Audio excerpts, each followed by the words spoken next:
Structure, the secret to scaling. This is a concept I didn't learn in chiropractic school. This is a concept I didn't even learn early on in my first couple of years in practice. It wasn't until after my second year in practice and we did over $2 million, I decided I didn't want to keep growing. I don't want to hit a bottleneck. I need to find clinics and chiropractors and doctors around the country that are at the next level, that have hit $5 million in one clinic, that have hit $10 million. Those were my goals. And so I need to go find those doctors, ask them questions on how to get to the next level.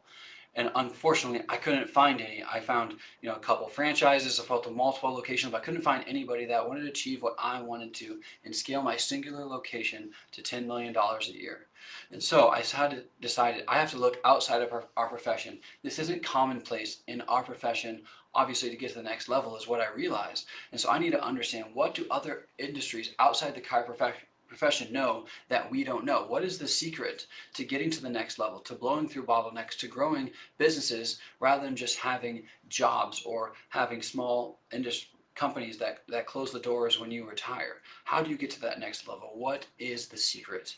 And that's when I discovered structure. And that's truly what I believe is the number one key to scaling. And the missing piece in the entire chiropractic profession is structure. And I understood this framework of how they continually evaluate what's working, what's not working, how to continually grow and scale. You guys have all heard of the technology companies that just overnight that are created and seemingly become billion-dollar companies overnight. I thought, what do they know that I don't know? And so implementing structure in my clinic, the next year we went from $2 million to $5.5 million in our single location, 1,800 square feet in Iowa. And so what I'm going to do in this masterclass is walk through the framework that I implemented to scale to the next level, not only my clinic, but many areas of my life. The power of structure is massive, and I've employed it in all different businesses, opportunities, and things throughout my entire life. And so I just want you guys to have the possibility, open your minds of what is possible within the chiropractic profession. If you've heard about my story, I grew up low income, collected pop cans out of my neighbor's trash. I started working when I was in third grade. Woke up at 2:30 a.m. to help deliver newspapers. Nicest car my family had growing up cost $500. Slept on an air mattress. I was never handed anything. I didn't get anything. I didn't inherit anything. Everything that I have now from an asset standpoint or monetary standpoint has all been because of chiropractic. We have the greatest healthcare product in the world. Jesus and chiropractors, those are the people that are most commonly called miracle workers. So why don't we have a greater impact? Fundamentally, we don't know how to run businesses, and it starts with understanding your financial foundation with Lucro, and then the structure of scaling it, and what I'm talking about today. So these are just some of the properties that we have in Florida, Colorado, commercial properties, 4,000 head cattle feedlot, and this is the latest one that we have in West Des Moines, Iowa. Biggest building in my city, 420,000 square feet. It's named the Atlas Building. And so I just want to open your guys' eyes of what's possible within our own profession, what can be achieved if you understand your financial data with Lucro and the power of structure with scaling your business. I equate it like you're building a house. You need to have a solid foundation. You pour the concrete, that's your foundation. That's what Lucro does. Financial data, profit, revenue, marketing, payroll, all these major operational expenses, revenue and profits. That's the foundational data that you have to understand first and foremost. Then you want to scale the framework. The framing of the house is that wooden frame that goes up, or some houses metal frames. That's structure within a business. Once you have those two things done, then all the other small details can happen. You could build multiple stories. You can put in the drywall. You can pick out the paint finishings. You can pick out the trims. You can pick out all those other little details, but you have to have the financial foundation of your P&L and your monthly financial data, and then you have to have the structure of the framework of scaling. And that's what structure is, because this is what I realized in my clinic.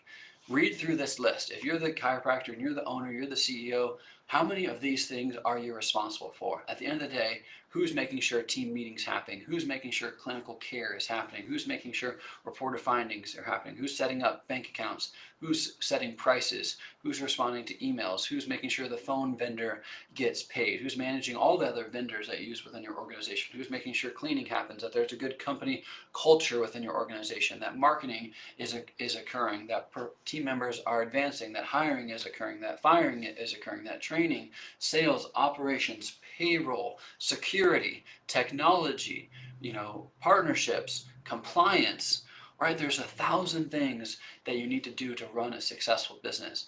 But if you're doing too many of them, you're wearing too many hats, you're not going to do any of them very well. You're not going to be in your sweet spot. And not only for your own business, but for your whole life, right? Because not only do you want to have a great business, but what's even more important than that? Being a great husband or a great wife or a great spouse or a great mother or daughter or friend, or your faith, being a disciple of Christ, or eating healthy, having great relationships with your family or your friends or your neighbors, right? All of these things are even more important than your business. But when you so focus on juggling so many hats, oftentimes our family, our friends, our faith, our fitness can all take a back seat. And that's not the life that I wanted to live. So I wanted to understand how to do this properly so I can have 360 degrees success in all areas of my life. And so structure has really been the cornerstone of that. I realized that I was the problem. There was things that I wasn't good at that I was doing. There was things that I didn't like to do that I was doing. There was things that I was doing too much of. There was things that other people should have been doing instead of me. If you're a doctor, then you need to realize what can only a doctor and the CEO of a business do. And if someone that's not a doctor and not the CEO of a business can do it, then they should be doing it. You need to be able to understand the process that to go through to do that. And so this is the sheet I talk about on a regular basis that doctors need to fill out, I say at least monthly. Fill out this sheet. Everything that you do every single month, put into this sheet. Whether you do it daily, weekly, monthly, quarterly, put it in this sheet. And it should be one of these 4 quadrants. Top left quadrant, you love to do it and you're great at it. Bottom right quadrant, you don't like to do it and you're not good at. And then you have the middle two quadrants. And you need to go from that bottom right corner and you need to figure out who do you already have on your team that can accomplish these tasks and free up your capacity so that you can be the CEO, so that you can be the doctor and you can do a high level task. And then you need to continually reevaluate your processes. Like I said, you need to go through this list. Everything on this list should be in one of those 4 quadrants. Okay, if you have any involvement in it, maybe you've already handed off a few of these things, but most doctors I talk to, a majority, 80-90% of these things fall back to them. Even if someone else is maybe doing it, you might still be responsible for the outcome, right? So maybe someone else is answering the phones, but whether they do a good job or not doesn't impact them. Right? What we're talking about is true accountability and responsibility. If someone doesn't do that job, they're the one that has to solve the problem. They're the one that has to figure out how do we make this better. They're the one that is positively or adversely impacted by the results of these different areas. That's true transition of accountability and responsibility in all these different areas of your clinic. One of the biggest things that I talk about with structure from a very basic standpoint to be able to have great structure is you have to have documentation of your SOPs and they have to continually be updated. If you're like me, you always want to get better, you always want to improve, you always want to advance to the next level. So you're making little tweaks here and there. And so you can't make a document one time and then just use it forever. You need to have a process to continually update these documents of what is your day 1 process, what is your day 2 process, what does your table talk look like, what is your adjusting technique flow, how do you answer a phone, how do you submit paperwork, all these different processes in your office need to be documented. There's all different learning management systems or LMS. Google Classroom is one of the ones we use at Lucro. Trainual is a common one, but you need to have a process to document your SOPs so that you can hand them off to the next person. Because you need to have systems in place that show, hey, we're getting off, we're 5 degrees off from where we should be in this part of our organization so you can get back on track. Think about if you put GPS in your phone to go anywhere, you take one wrong turn and it's automatically recorrecting you, getting you back on track as soon as possible so you can get to your destination as efficiently and as fast as possible. And so your business needs to operate in the same manner. Wherever you are to wherever you want to be, we need to have a structural framework and a game plan to get there We need to know the blueprint, the roadmap, and we need to know what the next turn always is. Now, sometimes when you're going along the path, there could be obstacles, there could be traffic, there could be things that you have to adjust course along the way to get a faster way to get there. And so structure is going to give you the framework, okay, and the rhythms for when to know, when to pivot, when to change, and have different focus based on what's most important. And so this is the overall framework I'm going to talk about today for structure.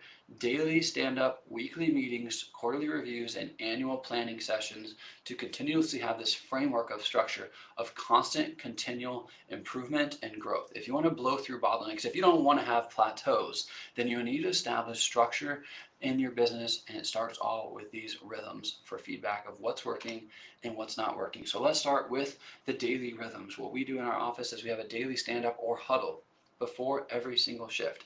10 minutes before the shift, all of our team comes together, and that's how we all get on the same page. We start by sharing our positives for the day.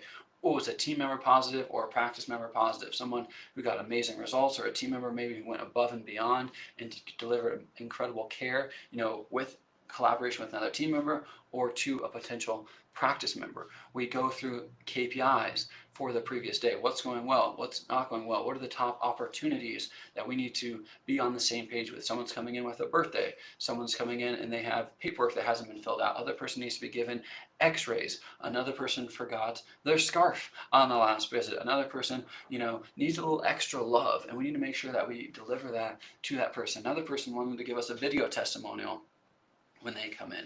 Everybody getting on the same page with all those special coded appointments so that everyone knows what happens when the person comes in. Everybody's going to get in alignment. The analogy I love to use, it's like a swan. If you see a swan on a lake, it's just graceful. It looks like it's almost floating across the water, and it's a beautiful sight to see. But if you can take that camera and go underneath, sub the water surface, you're going to see that those paddles are just going crazy. It looks like chaos, and that's really what your organization should be. From the outside, from the patient or practice member's perspective, it's a beautiful art flow, amazing. Wow, look how amazing this is. But your team members are doing all the little things, preparing, and prepping so that that experience is absolutely incredible for that person, and they don't see all these little behind the scene details that go in to create such a graceful flow and experience.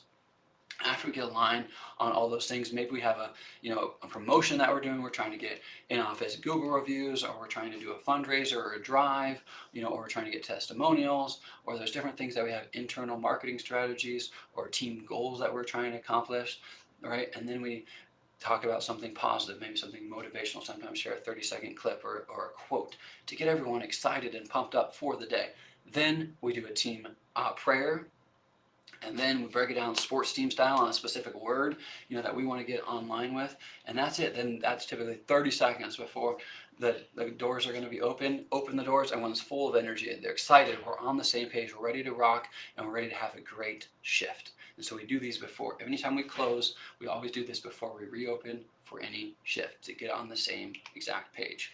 Now we're rolling into our weekly rhythms and meetings. If you're going to implement anything from this talk, I would say implement a weekly meeting if you don't already have one. This is a 60 to 90 minute same page meeting where you get everybody within your organization on the same page. You're going to go over those key KPIs, key performance indicators, in a deeper level. What's going well? What are the show-up rates? What are the sign-up rates? How many Google reviews? How many referrals? How many people have dropped out? Depending on the size of your team, you might share all the information with a smaller team. With a larger organization, you might have more subsects where you have maybe an executive leader team, or you have sales departments or marketing departments. But either way, depending on the department or the size of your team, you're going through these main KPIs. You're drilling down. You're saying, okay, what are some issues that we need to identify? Do we need to discuss what's going on with them, and then do we need to solve any of those issues immediately in the meeting, or do we need to schedule a longer time block to go through a specific scenario to dig in deeper and figure out, okay, how do we improve on this topic? Also, on Tuesdays is when we do all of our meetings. We close our entire clinic down from 9 a.m. to 4 p.m. This is imperative so that our team has focus, and that this is a recurring meeting. This isn't something that you squeeze in over lunch. Sometimes it happens, sometimes it doesn't happen. It's not something that you feel about one day, or the next day you say, oh, we don't really have anything to talk about, let's just skip it. This needs to be consistent, a recurring part of your continual success. It needs to be part of your daily, weekly, quarterly, monthly habits, all of these rhythms, so that you can continue to grow and scale and stay on top of your issues so your business can run without you. Because that's the biggest thing that I learned early on. Very thankful that someone told me to read Rich Dad, Poor Dad. Great book about financial mindset, but my actual favorite book he wrote is called Cash Flow Quadrant. That's his second book. And in that book, he says, if you can't leave your business for 6 months and it doesn't grow and get better without you, you don't have a business. You are an employee. Okay, you have a job. And so most people would say absolutely not. There's no way I could leave my business for 1 week, let alone 6 months, and it get better. It's going to crash and burn, right? And so you need to establish rhythms and structures so that things can grow and scale with or without you there. Big part of that is we have one-on-one meetings with our team members. They report to their department head and they connect individually. What are your personal, professional, and financial goals? How are you hitting your individual KPIs? How are you aligning up with the core values? And how can we help you accomplish your individual goals through the organization and help you scale as an individual, personally, professionally, and financially by helping our organization reach our goals as well. Then from there, we jump into our team training. This is the longest part of our weekly rhythm, anywhere typically from 3 to 4 hours. We train every single Tuesday on specific topics that are the most relevant, that are going to have the biggest impact. We have a regular training calendar, but we also alter those as needed. If we need to focus more on day ones, we need to focus better more on phone calls. Doctors need to focus more on adjusting and getting on the same page, taking x-rays, analyzing x-rays, all these different components of being successful. We need to continually train and improve and get better and fill gaps and continually evaluate what's working, what's not working, and lay out a game plan to improve. Now, in between weekly and quarterly is also monthly, but monthly is just the same as weekly.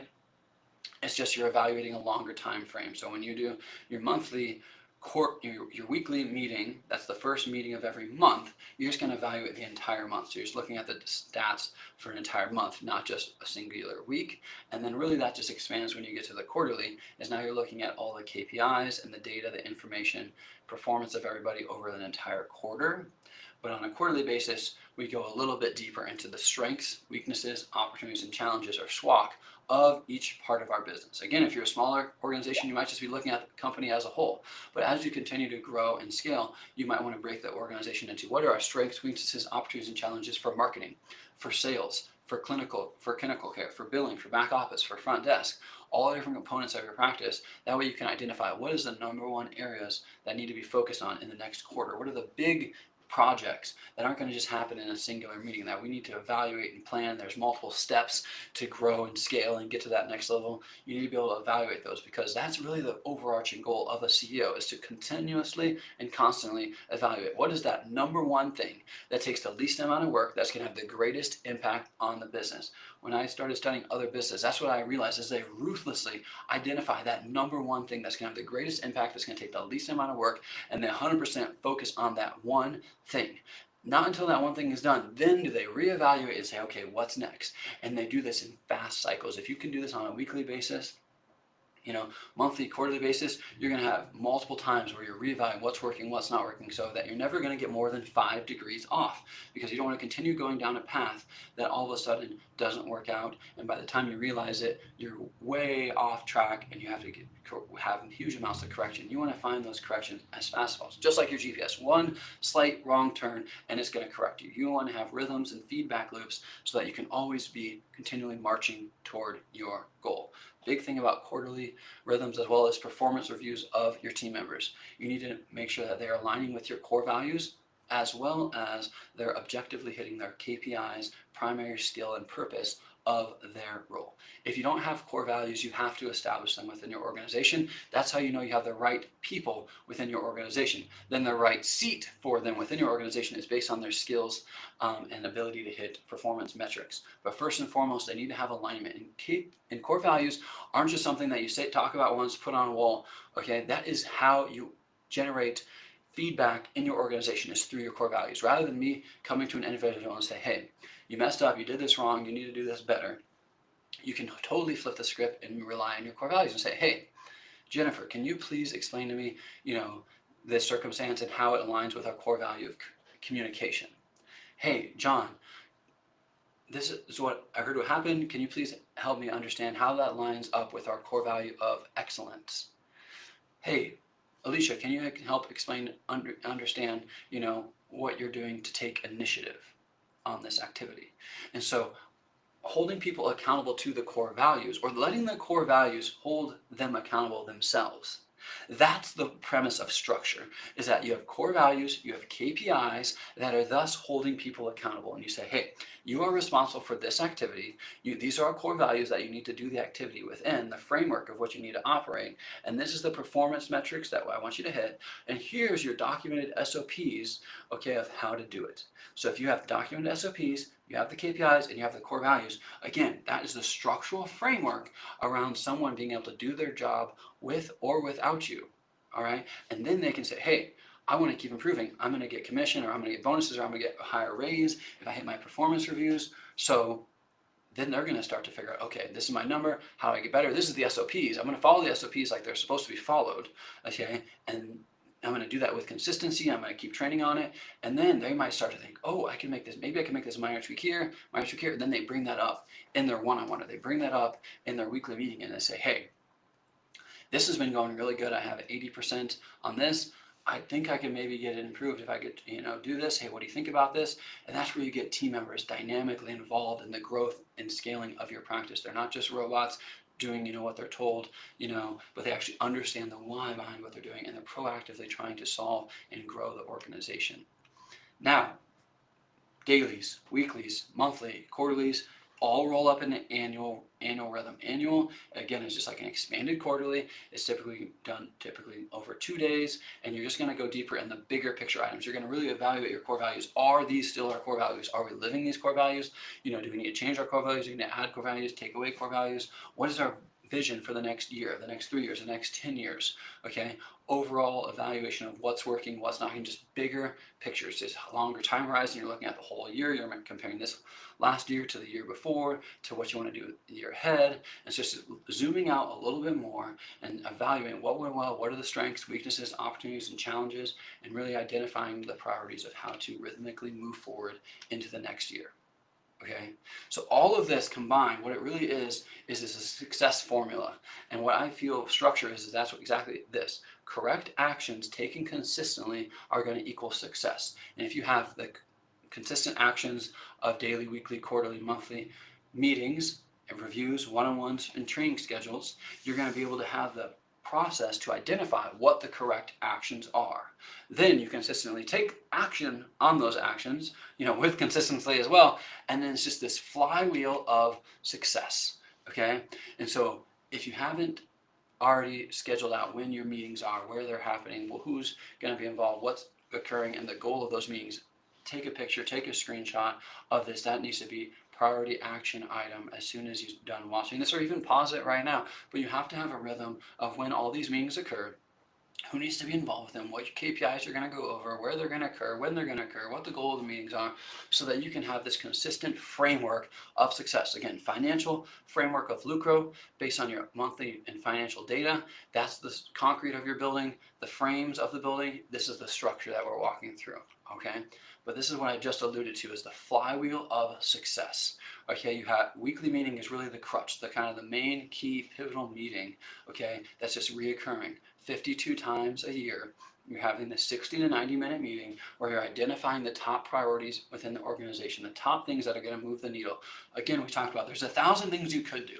There's 50 things that might move the needle 10% combined, but there might be one thing that moves the needle 50% on its own, or 200%.